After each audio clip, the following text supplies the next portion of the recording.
धनगर समाजाला आदिवासी प्रवर्गामध्ये समावेश करावा या मागणीसाठी जालन्यामध्ये गेल्या 14 दिवसापासून उपोषण सुरू आहे।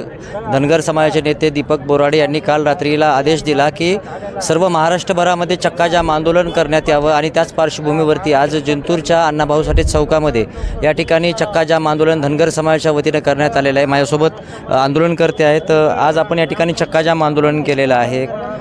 काय आपली भूमिका असणार आहे पुढची? आम्ही बघतो आहोत की जवळपास 7चा 14वा 15वा दिवस आहे। आमचे दीपक भाऊ बोराडे हे जालन्यामध्ये उपोषणाला बसलेले आहेत, परंतु शासनाने आतापर्यंत कुठलाही अशी ठोस भूमिका घेतली नाही किंवा कुठलाही निर्णय घेतला नाही।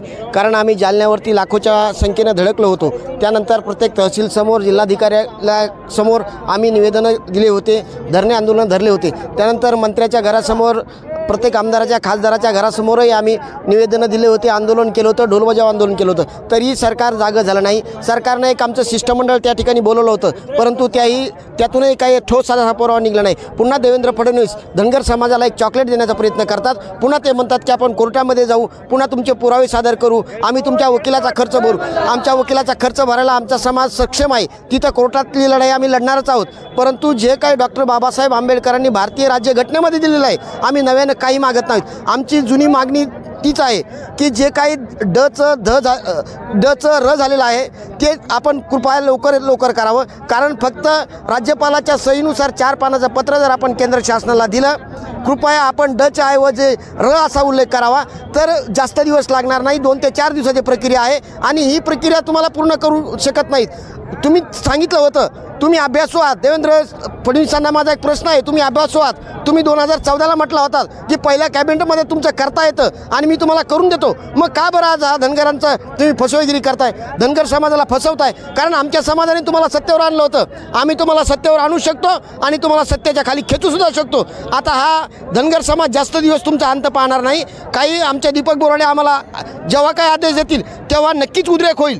परंतु पुन्हा एकदा शासनाला विनंती आहे की भारतीय राज्यघटनेनुसार जे काय आहे आमच्या गोरगरिबांचं, तांड्यावर पाड्यावर वस्त्यावर राहणाऱ्या लोकांचं आपण जे काय हिरावून घेतलेलं आहे ते आम्हाला लवकर द्यावं आणि आम्हाला न्याय मिळवून द्यावा। शिष्टमंडळासोबत काल जी मुंबईत बैठक झालेली आहे त्या बैठकीमध्ये नामदार मुख्यमंत्री फडणवीस असं म्हणाले की जे काही माझ्या हातामध्ये होतं, जे राज्य सरकारच्या हातामध्ये होतं तेवढं मी केलेलं आहे, आता तो केंद्राचा विषय आहे। तरी देखील हे उपोषण मागं घेण्याचं आवाहन त्यांनी सन्माननीय बोराडे यांना सांगितलं होतं की उपोषण मागं घ्या, तरी देखील उपोषण चालूच असणार आहे। फडणवीस साहेबाच्या हातामध्ये नव्हतं, मग फडणवीस साहेबांनी 2014ला कशाला सांगितलं होतं की मी पहिल्या कॅबिनेटमध्ये तुम्हाला धनगरांना एसटी आरक्षण देऊ?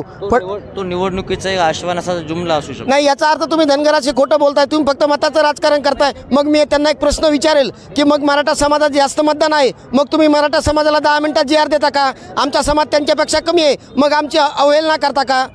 माझा प्रश्न आहे त्यांना। GRचा विषय तुम्ही आता काढलात, पण GRच्या प्रश्नावरून GR म्हणजे कायदा नाही असं म्हटलं जातं आणि कायद्याच्या आधारावर काल 18 तारखेला मराठा क्रांती मोर्चाची बैठक झाली संभाजीनगरमध्ये आणि तिथं असं सांगण्यात आलं की त्या GRच्या आधारावर एकालाही कुणबीचं प्रमाणपत्र मिळणार नाही आहे। मग त्याच आधारावर तुम्ही धनगरांचं आरक्षण मागताय? म्हणजे फडणवीस साहेबांना प्रत्येक समाजाला फसवायचं असं वाटतं। जर त्यांनाही जर GRमधून काही फल होत नसेल तर मग काय फायदा आहे? म्हणजे तुम्ही मराठा समाजाला फसवलं आहे, त्याच्यामधून एक जर प्रमाणपत्र मिळत नसेल तर? कारण धनगर समाजाला 77 वर्षापासून ते फसवत आलेले आहेत। मग तो कुठलाही आम्हाला कुठल्या पक्षाचं किंवा कुठल्या मुख्यमंत्र्याचं कोणाचंही आम्हाला घेणं नाही। फक्त जे काही डॉक्टर बाबासाहेब आंबेडकरांनी 36व्या क्रमांकावरती धनगर समाज हा ST मध्ये अनुसूचित जमातीमध्ये आहे एवढंच आम्हाला करायचं आहे। त्यांना कुठला नवीन GR काढायचा नाही, कुठला कायदा बदलायचा नाही, फक्त डच्या ऐवजी र उच्चारावा। आणि तुम्ही म्हणतात की GRनं लागू होत नाही, मग त्यांनी मराठा समाजालाही फसवलं असेल, हेच होतं ना। आता तो कायद्याचा विषय आहे, पण सर मला तुम्हाला एक प्रश्न विचारायचा आहे। आपण बऱ्याच दिवसापासून आंदोलनामध्ये सहभागी आहात। काल जिंतूरमध्ये आदिवासी समाजाचा मोठा मोर्चा झाला आणि त्या मोर्चामध्ये जे काही त्यांचे नेते होते त्यांनी असं बोलून दाखवलं की धनगर समाज फक्त ST प्रवर्गाचं आरक्षण मागतोय।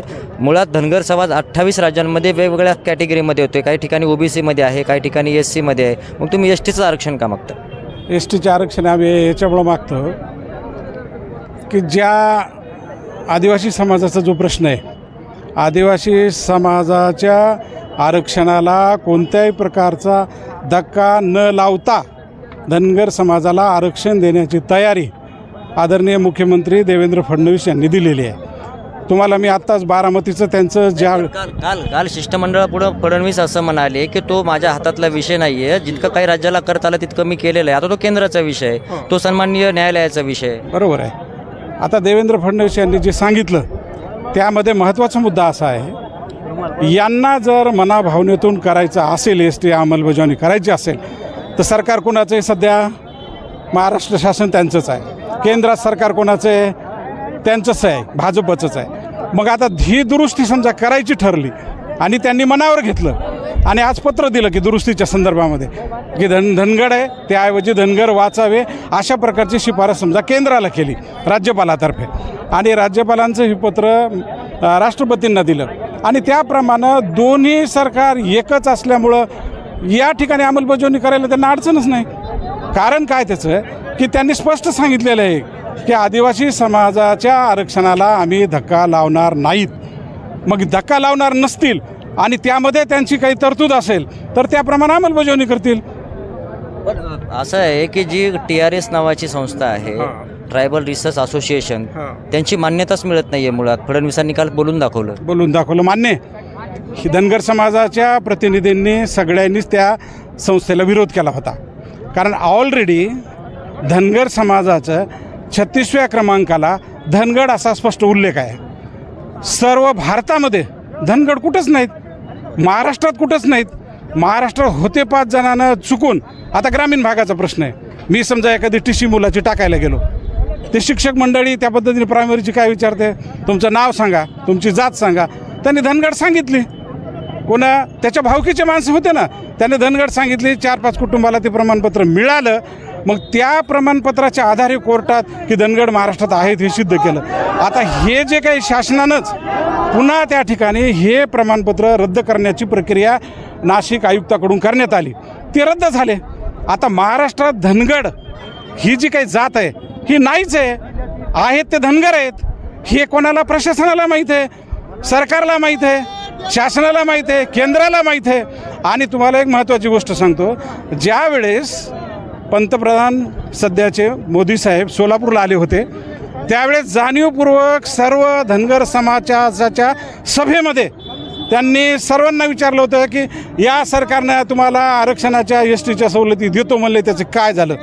सगळ्याला विचारलं होतं त्यांनी सोलापूरच्या याच्यामध्ये. मला थोडक्यात सांगा, मला हे म्हणायचं आहे की र आणि डचा जो फरक आहे, राज्य सरकार म्हणते आम्ही सकारात्मक आहेत, केंद्राकडचा विषय आहे, तर सन्माननीय मोदीजी पण असं म्हणाले की मी पण सकारात्मक. मग नेमकी अडचण कुठे येते, काय वाटते तुम्हाला? हाच महत्त्वाचा प्रश्न आहे. हाच महत्त्वाचा प्रश्न आहे की तुमच्या मनामध्ये, आता समजा आपण एक सर्वसाधारण उदाहरण घेऊ, एखाद्या माणसानं झोपीचं सोंग घेतलं आणि त्याला किती आवाज दिले, उठा उठा, ते उठते का? उठणारच नाही. ज्या वेळेस त्या ठिकाणी ही प्रक्रिया त्यांना मान्य होईल त्यावेळेस ते झोपीचं सोंग कमी होईल. आणि शासनाकडं नोंदी कशा असतात, जोपर्यंत दबाव गट निर्माण होणार नाही तोपर्यंत शासन लक्ष देत नाही. म्हणजे थोडक्यात तुम्हाला असं म्हणायचं की सरकार धनगर समाजाला जसं म्हणले चॉकलेट देत आहेत, तसं काही प्रकार वाटतं? तसं आम्हाला वाटत आहे. कारण असं आहे की 2014 पासून सांगितलं आणि अद्यापर्यंत मिळालं नाही. वाटणारच झालं नाही. आता हे कसं झालं, एक तुम्हाला साधारण उदाहरण सांगतो. छत्री विकायची आहे ना, छत्री विकायची. छत्रीवाल्यानं सांगितलं छत्री घेऊन जा 50 रुपयाला. आम्हाला वाटलं स्वस्त आहे, आम्ही म्हणलं छत्री घेऊन टाकू. पण आठ काय केली, पाऊस आला तर उघडायची नाही, ऊन आलं तर उघडायची नाही आणि गॅरंटी 10 वर्षाची. 14 पासून 25 पर्यंत गॅरंटी दिली, छत्री उघडायचीच नाही. खराब कशी होईल छत्री? उघडूच दिली नाही ना. आता छत्री उघडायची कशी हे धनगराच्या हातात आले. छत्री उघडी कशी उघडायची, उन्हात कशी लावायची, पावसात कशी उघडायची हे या लोकांना कळालं ना. आता जागृत झालोत ना, कुठपर्यंत राहणार आहेत. बरोबर आहे. त्या दिवशी माजी आमदार रामप्रसाद बोर्डीकरांनी तुम्हाला पाठिंबा दिला, काय बोलणं झालं त्यांच्यासोबत? त्यांच्यासोबत एवढंच झालं की बाबा तुमची जी काही मागणी आहे ही रास्त मागणी आहे, आम्ही देवेंद्र फडणवीस यांच्या कानावर टाकलेली आहे. बैठकीसाठी त्या ठिकाणी प्रयत्न चालू आहेत, त्याप्रमाणे यश प्राप्त होईल अशी अपेक्षा केली. माझं पण अशा प्रकारचं एक निवेदन आहे, ज्या ज्या आमदारांनी महाराष्ट्रात आम्हाला त्या ठिकाणी पत्र दिलं, तोंडी बोलून दाखवलं, त्याची अंमलबजावणी करू म्हणून सांगितलं, त्यांनी ज्या वेळेस समजा जर एवढ्यावरही झालं नाही तर ज्या वेळेस अधिवेशन सुरू होईल त्यांनी प्राधान्य क्रमांकानं धनगर समाजाच्या संदर्भामध्ये लक्षवेधी मांडलीच पाहिजे. आणि त्यांनी ती लक्षवेधी मांडल्यानंतर मला सांगा, सगळेच म्हणतात, सगळेच पत्र देतात.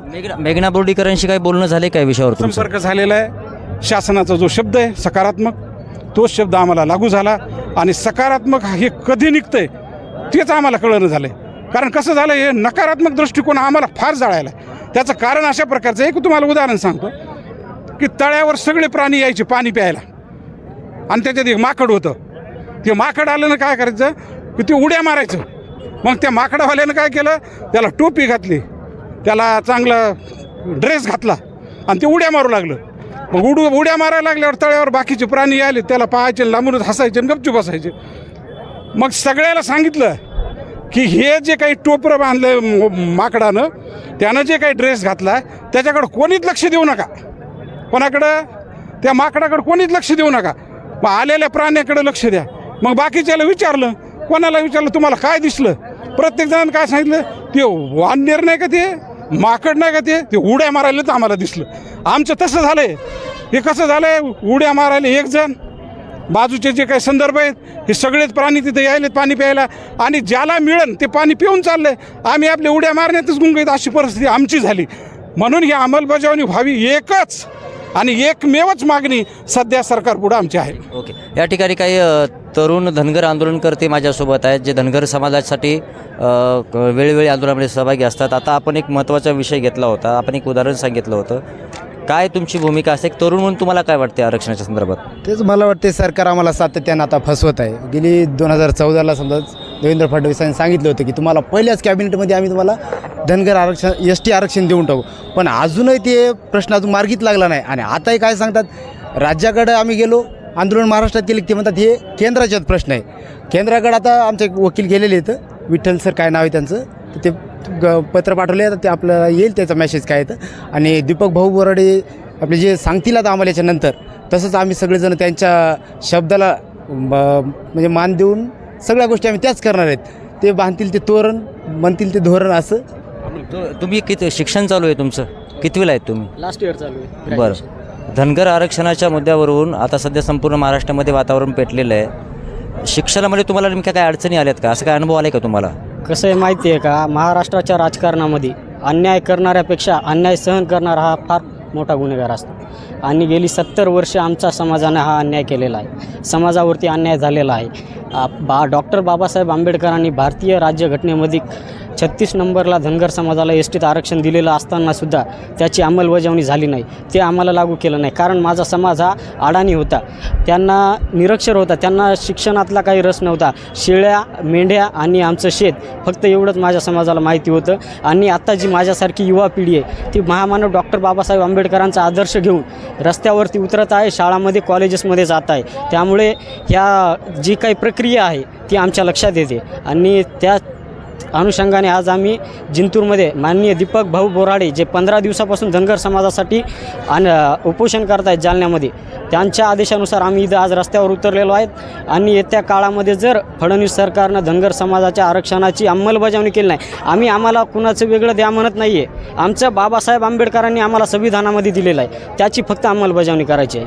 तेच मागतोय आम्ही. आणि या ठिकाणी जिंतूरमध्ये आज मोठ्या प्रमाणामध्ये धनगर समाजानं चक्काजाम आंदोलन केलेलं आहे.